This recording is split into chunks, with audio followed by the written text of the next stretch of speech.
پاکستان میں پچھلے 2-3 سالوں سے جو کچھ ہو رہا ہے اس پر بات ہو رہی ہے، اور ایک ایسا شخص علامہ خادم حسین رضوی، ان کے بارے میں بات ہو رہی ہے جنہوں نے یہاں پر سیاست کے بڑے بڑے کردار، بڑی شخصیات کو للکارا، اور لوگوں نے اتنی زیادہ ان سے محبت کا مظاہرہ کیا۔ کوئی بندہ یہ تصور کر سکتا تھا کہ کراچی لیاری میں تحریک لبیک کا ایک کارکن بلاول بھٹو کو ہرا دے گا؟ اس بلاول بھٹو کو، جہاں پر کراچی پیپلز پارٹی کا گڑھ ہے، یعنی لیاری میں کوئی بندہ سوچ سکتا ہے کہ بلاول بھٹو ہارے گا، اور وہ بھی کس سے؟ تحریک لبیک کے ایک کارکن سے۔ ابھی ہمارے اسلام آباد کے بیورو چیف مرتضیٰ نے مجھے بھیجا، ایک سوشل میڈیا پر کسی نے کوئی پوسٹر لگایا جس پہ یہ لکھا تھا کہ یہ جو علامہ خادم حسین رضوی کا جو جنازہ تھا یہ ایک ریفرینڈم تھا، جس نے یہ بتایا کہ پاکستان کے لوگ کس طرف کھڑے ہیں اور ہمارے شاید فیصلہ کرنے والے فیصلہ ساز کس طرف کھڑے ہیں۔ کوئی شک نہیں کہ وہ واقعی جو وہاں پر لوگ آئے، میں نے عمران خان صاحب کا جو پہلا جلسہ تھا لاہور میں وہ بھی دیکھا، وہ بھی بہت بڑا جلسہ تھا، کوئی شک نہیں، لیکن یہ جو لوگ تھے، یہ خادم حسین رضوی ایک معمولی آدمی جس کے پاس، اور یہ وہ لوگ تھے جو اپنے وسائل سے آئے، ان کے لیے کسی سرکار نے گاڑیاں نہیں بھیجی، بلکہ روکنے کی کوشش کی ہوگی یقیناً۔ اللہ تعالی ہم سب پر رحم کرے۔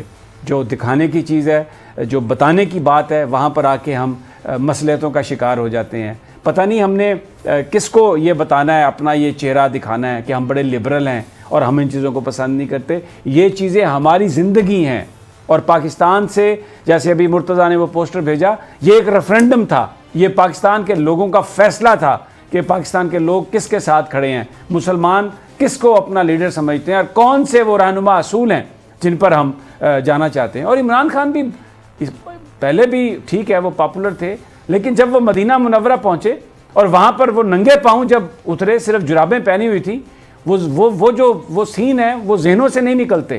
بہت عزت میں اضافہ ہوا عمران خان کی، کہ اگر میرے نبی پاک صلی اللہ علیہ وسلم کی گلیوں میں کوئی شخص اس لیے جوتا اتار دے کہ یہ میرے آقا کی گلیاں ہیں، تو یقیناً کوئی بھی جو مسلمان ہوگا اس کے دل میں اس کی جو محبت ہے، اس کی جو عقیدت ہے، وہ چلی جائے گی، اوپر چلی جائے گی، بہت بڑھ جائے گی، اس لیے کہ جو میرے آقا کی عزت کرے گا اللہ تعالیٰ اس کو عزت سے نوازتا ہے اس دنیا میں۔ خادم حسین رضوی ایک معمولی آدمی، کوئی بیک گراؤنڈ نہیں، باتیں بھی پنجابی میں کرتا تھا، پورے پاکستان سے ٹکر لے لی، لیکن آپ دیکھیں جس وقت اس دنیا سے رخصت ہوا تو کس طرح درود پاک پڑھا جا رہا تھا، اللہ کا کلام پڑھا جا رہا تھا، لاکھوں لاکھوں لوگ وہاں موجود اس کے لیے دعا کر رہے تھے، اور کروڑوں لوگ جن میں میری مائیں، بہنیں، بچیاں شامل ہیں، وہ اپنے گھروں میں ان کے لیے دعا کر رہی تھی۔ خادم حسین رضوی ایک عام شخص، لیکن جب نبی صلی اللہ علیہ وسلم کی حرمت کا نام لیا اور آگے بڑھے تو آپ نے یہ سب کچھ دیکھا۔ پوری دنیا ایک حقیر ان کے سامنے، یعنی کسی چیز کی کوئی آپ کو حیثیت، کوئی اوقات کچھ نظر آتا ہے؟ یہ جو بڑے بڑے لوگ جن کے ہم بیانات چھاپتے ہیں، چلاتے ہیں، ان کا ذکر کرنے تک کو دل نہیں کرتا۔ سمیع صاحب دیکھیں، بات یہ ہے، علامہ خادم حسین رضوی ایک سچے عاشق رسول تھے۔ یہ جو مناظر آپ نے دکھائے، اس سے اس بات کا اظہار ہوتا ہے کہ پاکستان کے عوام کے دلوں میں اس عاشق رسول سے کتنی محبت تھی، کہ جب وہ اس دنیا سے رخصت ہو گئے تو اس وقت جس طرح لاکھوں لوگ امڈ آئے مینار پاکستان، سمیع صاحب کوئی بندہ تصور نہیں کر سکتا۔ آپ نے بالکل صحیح کہا کہ نہ کوئی وسائل فراہم کیے گئے، نہ بسیں دی گئی، نہ ٹرینیں دی گئی، نہ کچھ کیا گیا، یہ عوام خود اپنے طور پر آئے وہاں پر۔ یہ ہوتی ہے محبت، یہ ہوتا محبت کا اظہار، کہ نبی پاک صلی اللہ علیہ وسلم سے محبت کرنے والے کا جب جنازہ اٹھا تو ہر طرف ذکر ہو رہا تھا، اللہ کا ذکر ہو رہا تھا، رسول اللہ کا ذکر ہو رہا تھا۔ تو سمیع صاحب اس سے بڑی سعادت اور کیا ہو سکتی کسی مسلمان کے لیے جو علامہ خادم رضوی کو حاصل ہوئی۔ تو مسئلہ یہ ہے سمیع صاحب کہ ان میں کوئی مصنوعی پن نہیں تھا، جو دل کے اندر ہوتا تھا وہی باہر ہوتا تھا۔ وہ کوئی بناوٹ والی بات نہیں کرتے تھے، وہ اپنا دل جو ہے کھل کر بیان کر دیتے تھے، اور انہیں اس دنیا سے کوئی لگاؤ نہیں تھا، جس کا انہوں نے اظہار بھی کیا ابھی جو آپ نے دکھایا کہ انہیں دنیا سے کوئی لگاؤ نہیں تھا۔ تو یہاں پر کیا ہے، یہاں پر یہ نام نہاد لبرلز جو ہیں، یہ ان علامہ خادم رضوی کا جو یہ جنازے میں لاکھوں لوگوں کی شرکت، سمیع صاحب ان لوگوں کو جو یہ کہتے تھے کہ علامہ خادم رضوی کسی ایجنسی کے کہنے پر یہاں آتے ہیں، یہ ان لوگوں کے منہ پر ایک زوردار تمانچہ ہے. ان کو آج شرم سے ڈوب مرنا چاہیے. یہ عوام جو ہیں کسی کے کہنے پر نہیں آئے، یہ ایک عاشق رسول کی محبت میں آئے ہیں وہاں پر. تو اب یہ بات جو ہے، یہ لوگ جو یہ لبرلز نام نہاد اس طرح کی گفتگو کرتے ہیں فضول قسم کی، انہیں ایسی باتیں کرنے سے پہلے سوچنا چاہیے، اپنے گریبان میں جھانکنا چاہیے. وہ کسی کے ایجنڈے پر، وہ ویسٹ کے ایجنڈے پر کام کر رہے ہوتے ہیں اور انگلی دوسری طرف اٹھا رہے ہوتے ہیں. نہ وہ جاگیردار تھے، آپ نے صحیح بتایا، وہ ایک عام آدمی تھے. اور انہوں نے، میں کہتا ہوں اللہ تعالیٰ انہیں کروٹ کروٹ جنت نصیب کرے. وہ واقعتاً ایک عظیم آدمی تھے سمیع صاحب. بلا شبہ. اور دوسرا رانا صاحب، میں سوشل میڈیا پہ ایک اور چیز دیکھ رہا تھا، ایک بحث چھڑ گئی کہ جی جو بڑا جنازہ ہے وہ اس بات کی نشانی نہیں ہوتا کہ کوئی بڑا نیک آدمی اس دنیا سے گیا. کوئی مجھے اس پہ کچھ عجیب سی باتیں لکھی ہوئی تھیں کہ جی فلاں کا جنازہ، مائیکل جیکسن کے جنازے میں 24 ملین تھے، 10 ملین. سوشل میڈیا پہ ہر بندہ، چلیں وہ ان کا اوپینین ہے، نہیں، یہ خامخواہ بدخواہان ملت ہیں، یہ جن کا کام ہی شر پھیلانا ہے، شر پھیلانا. اور اس چیز کو جو عزت اللہ تعالیٰ نے خادم حسین رضوی کے حصے میں آئی، اللہ نے جس عزت سے ان کو نوازا، اور اس کی ایک وجہ ایک ہی تھی، حرمت رسول کے کے لیے وہ کھڑے ہو گئے. انہوں نے کوئی کسی کے ساتھ کوئی کمپرومائز نہیں کیا کہ ہمارے جنازے ہی ہمارے حق پر اور سچ پر ہونے کی گواہی دیں گے. کیا خوبصورت بات کہی امام حنبل نے. اور بہت شکریہ حافظ امیر علی اوان صاحب کہ آپ نے بالکل صحیح موقع پر یہ بات بتائی، اور اس کو بھی ہم نے اپنی اس نشست میں شامل کیا کہ بڑا جنازہ جو ہے وہ بھی انسان جو حق پر ہے، جو سچ پر ہے، وہ بڑا جنازہ بھی اس کی گواہی دیتا ہے. رانا صاحب، اس سے خوبصورت بات نہیں ہو سکتی کوئی. امیر صاحب دیکھیں، بات یہ ہے کہ بالکل صحیح کہا ہے حافظ صاحب نے. یہ حقیقت ہے کہ بڑے جنازے جو ہیں وہ انہی لوگوں کے ہوتے ہیں جو سچ اور حق پر ہوتے ہیں، اور اللہ کی، وہ بیسیکلی اس چیز کے مظہر ہوتے ہیں کہ یہ اللہ کی رحمت اور نعمت ہے ان لوگوں کے لیے کہ اتنی خلق خدا جب آ کے اللہ کے آگے دعا کرے. اس سے بڑی اور کیا ہو سکتی ہے؟ صاحب اس دن جس دن یہ تو کہتے ہیں مینار پاکستان اور ارد گرد کی سڑکیں جو تھیں، آپ بتا رہے تھے کہ وہ شاہی مسجد کے دروازے بھی کھولے گئے، اتنے زیادہ لوگ آ گئے کہ وہاں بھی لوگوں نے کھڑے ہو کر نماز جنازہ ادا کی اور دعائے مغفرت کی. بہرحال آج جو دوسری جو خبر میں نے کہا تھا کہ ان کی والدہ کا انتقال ہوا، نواز شریف صاحب کی، اللہ تعالیٰ ان کو رحمت میں جگہ دے، ان کے درجات بلند کرے. ہمارا کوئی یہ مائیں سب کے لیے ٹھنڈی چھائیں ہوتی ہیں اور یقیناً ان کو بڑا دکھ ہوگا. لیکن میں اس بات پر وہ ذرا جو ان کا سامیہ راحل قاضی صاحبہ جو ہیں، قاضی حسین احمد صاحب کی صاحبزادی، وہ گئی ہیں افسوس کرنے کے لیے مریم نواز صاحبہ سے، اور وہ چٹ انہوں نے چھوڑی ہے. وہاں پر انہوں نے ملاقات کی بھی اجازت نہیں دی ہے. تعزیت کرنے جو بندہ آیا ہے وہ مریم صاحبہ اس سے بھی نہیں ملی، اور یہ کہتی ہیں کہ ملنے کی اجازت نہیں ہے، کرونا کی وجہ سے ملنے کی اجازت نہیں ہے، یا وہ سمجھتی ہیں کہ نہیں، لوگوں کو، غریبوں کے بچوں کو آپ بلاتے ہیں جلسوں میں، خود بھی جاتی ہیں ماسک پہن کے. اور وہ جو سامیہ راحل قاضی ہیں، قاضی حسین احمد صاحب کی بیٹی ہیں، صاحبزادی ہیں، اور MNA رہی ہیں. اور قاضی صاحب بہت عظیم آدمی، بہت بڑے عالم دین تھے. یہ مجھے سمجھ نہیں آئی کہ یہ گھر سے لوٹا دیا، ایک چھوٹی سی چٹ وہ چھوڑ کے گئی ہیں. یہ اخلاق ہے صاحب، یہی تو بات ہے. اور ایک طرف کہتے ہیں کہ شہباز شریف اور حمزہ شہباز کو پیرول پر رہا کریں کیونکہ ملک بھر سے لوگوں نے تعزیت کے لیے آنا ہے. بھئی جو گھر میں بیٹھی ہیں وہ تو تعزیت وصول نہیں کرتی. مسئلہ یہ ہے، یہ بڑی. اور پھر دوسری بات جو آپ نے کہی سمیع صاحب، آپ نے بالکل صحیح کہا، اللہ تعالیٰ نواز شریف، شہباز شریف کی والدہ کو اپنے جوار رحمت میں جگہ دے، جنت میں اعلیٰ مقام دے، انہیں صبر دے. لیکن سمیع صاحب، وہ محترمہ مریم نواز صاحبہ نے جو بات کی ہے اپنی دادی کی وفات کے بعد، وہ تو بڑی عجیب بات ہے کہ جی سرکاری طور پر کسی نے نہیں بتایا. بھی سرکاری آپ کے والد محترم اپنی مرحومہ والدہ کے پاس بیٹھے تھے، آپ کے بھائی وہاں پہ موجود تھے، یہ ان کا فرض تھا، ان کا کام تھا کہ وہ آپ کو وہاں اطلاع دیتے کہ پاکستان ٹائم بتاتے ہیں. دیکھیں، کہتے ہیں علی ڈار نے جو ٹویٹ کیا، سوری آپ کی بات کاٹ رہا ہوں، اس میں انہوں نے کہا کہ لندن کے وقت کے مطابق وہ 7 بجے ان کا انتقال ہوا، تو پاکستان کے وقت کے مطابق 12 بجے تھے.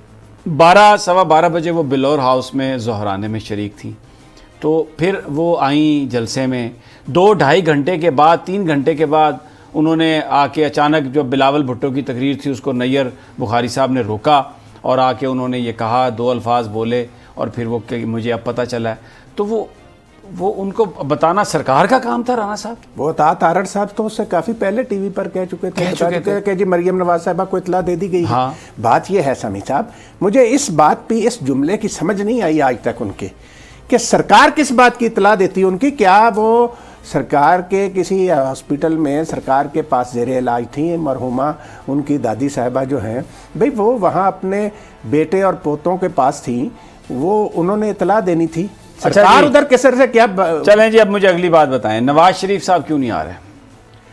نواز شریف صاحب، سمیع صاحب دیکھیں میں آج آپ کو بتاؤں پہلے تو میں ایک بات بتاؤں. جب ان کے والد محترم کا انتقال ہوا اس وقت پرویز مشرف صاحب پاکستان کے صدر تھے. یہ پروپیگنڈا آج بھی کیا جاتا ہے کہ جی نواز، مسلم لیگی کہتے ہیں کہ جی نواز شریف کو تو اپنے باپ کے جنازے میں بھی شریک نہیں ہونے دیا گیا، جبکہ حقیقت یہ ہے کہ پرویز مشرف صاحب نے کہا تھا کہ یہ ایک ہفتے کے لیے آ جائیں، سارے آ کر اپنے والد کے آخری رسومات میں شرکت کریں. ان کی تدفین میں آخری رسومات نہیں، تدفین آخری رسومات تدفین ہی تجہیز و تکفین ہوتی ہے. مسلمانوں نے دعا کرنی ہوتی ہے. مسئلہ یہ ہے کہ وہ ان کو کہا گیا، لیکن یہ اپنی سیاست کی وجہ سے انہیں صرف یہ کہا گیا تھا کہ جو آپ نے لکھ کر دیا ہوا کہ آپ سیاست نہیں کریں گے وہ نہیں کریں گے، ایک ہفتے کے لیے آئیں اور واپس چلے جائیں.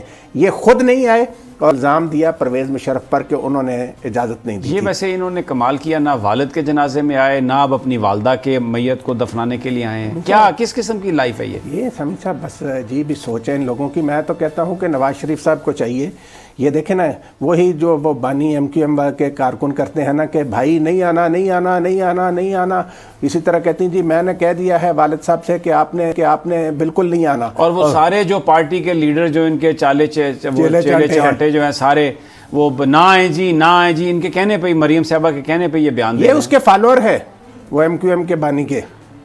نہیں مطلب یہ ہے کہ یہ ان کو، کیونکہ ان کو یہ ڈر ہے کہ وہ ظاہر ہے اب اگر آتے ہیں تو چلیں یہ ہو سکتا ہے کہ حکومت انہیں گرفتار نہ کرے، پیرول پر دے دے تدفین کے لیے اجازت، اس کے بعد تو انہیں کورٹ میں سرنڈر کرنا پڑے گا. سرنڈر کرنا ہے. اور پھر وہ علاج کے نام پر گئے تھے باہر، اب وہ جھوٹ بھی نکل آیا، وہ تو باہر وہاں پہ کافی شافی چائے 1 سال ہونے کو آیا، ٹھیک ہے، تو اب باہر تو نہیں جا سکیں گے.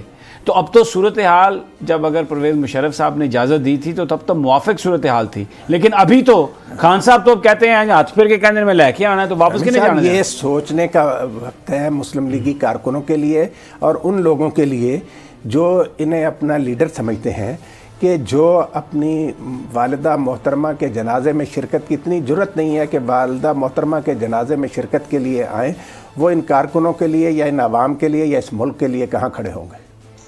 یہ تو بڑا ایک لیکن اچھا ایک رانا صاحب اور میں چاہ رہا تھا کہ آپ اس پہ کمنٹ کریں. عمران خان صاحب نے اظہار تعزیت کیا، بہت اچھا کیا، لیکن وہ تو army chief general Qamar Javed Bajwa صاحب نے بھی کیا، بہت اچھا کیا، لیکن آپ نہیں سمجھتے کہ گورنمنٹ کو خود پیرول پر حمزہ شہباز کو اور شہباز شریف کو چھوڑ دینا چاہیے تھا؟ نہیں، یہ بات آپ کی صحیح ہے. اور اس سے ایک دیکھیں نا، ہر جو ایک واقعہ ہوتا ہے اس میں ایک ونڈو آف اپرچونٹی ہوتی ہے. جو اس وقت ملک میں ایک خواہ مخواہ کی ٹینشن ان لوگوں نے کریٹ کی ہوئی ہے، چلیں اگر وہ ان کی اس طرح سے رہا کر دیتے پیرول پر 5-7 دنوں کے لیے کسی درخواست کے بغیر، تو ڈونٹ یو تھنک کہ it would have send a good message? ایک اچھا جسچر ہوتا ہے بات کی. آپ بالکل ویسے بہت سارے لوگوں نے مجھے فیس بک پہ اور مجھے یہ کہا کہ آپ چھوڑیں جی، وہ قانون کے مطابق فیصلہ ہونا چاہیے. بالکل یہ بات قانونی ہے، لیکن میں ملک کے حالات کو دیکھتے ہوئے بات کر رہا ہوں. آپ کی بات صحیح ہے سمیع صاحب کہ ویسے اگر وزیر اعظم عمران خان ان کو پیرول پر رہا کر دیں، ابھی باقی قانونی جو کارروائی ہے اس کو مکمل ہونے سے پہلے ہی ان کو چھوڑ دیں، تو 1 ہفتے کے لیے اجازت دے دیں، تو یہ ایک بڑا ظرف ہوگا وزیر اعظم عمران خان کی. باقی جو بات دوسری آپ نے کہی نا کہ جو ملک میں ماحول، وہ تو بات واضح ہے کہ وزیر اعظم عمران خان یہ چوری اور ڈاکہ زنی جو اس ملک کے خزانے کے ساتھ ہوئی ہے، اس پر تو وہ کوئی کمپرومائز کرنے کو تیار نہیں. لیکن تدفین کی اجازت دینے سے مراد یہ تھوڑی ہے کہ وہ کوئی چوری پر کمپرومائز ہو گیا یا ڈاکے کی دولت کوئی چھوٹ گئی ہے. وہ تو ہم بھی کہتے ہیں کہ انہیں اجازت دینی چاہیے اور اس کے میں تاخیر نہیں ہونی چاہیے. درست ہے. فوری طور پر وزیر اعظم صاحب کو خود اعلان کرنا چاہیے کہ بھئی میں ان کو پیرول پہ کہہ رہا ہوں کہ چھوڑ دیں فوری طور پر، تاکہ یہ اپنے انتظامات کر سکیں. اس میں یہ جو قانونی فارمیلٹیز ہیں اس میں نہیں پڑھنا چاہیے. بہت شکریہ رانا طاہر صاحب. اور یہ تھا آج کا پروگرام. ہم نے کوشش کی کہ علامہ خادم حسین رضوی جو حرمت رسول پر قربان ہوئے، کیونکہ ان کی بیماری شدت بھی اسی لیے اختیار کی کہ انہوں نے دھرنے پر کوئی کمپرومائز نہیں کیا اور آخری دم تک وہ نبی پاک صلی اللہ علیہ وسلم کی حرمت کے لیے میدان میں ڈٹے رہے، گھر واپس گئے، بیمار تھے، اسی بیماری میں انہوں نے اپنی جان اللہ کے سپرد کی۔ اللہ تعالیٰ ان کے درجات بلند کرے اور ان کے جو صاحبزادے ہیں سعد رضوی، ان کو یہ توفیق دے، اللہ ان کو اتنی ہمت دے کہ وہ اپنے والد کے مشن کو لے کر آگے چلیں۔ اور یہ جو قوم ہے یہ تو ڈیفینیٹلی تحریک لبیک کے پیچھے ہے، اور نبی پاک صلی اللہ علیہ وسلم کی شان کے حوالے سے کسی طرح کا بھی کوئی کمپرومائز کبھی برداشت نہیں کرے گی۔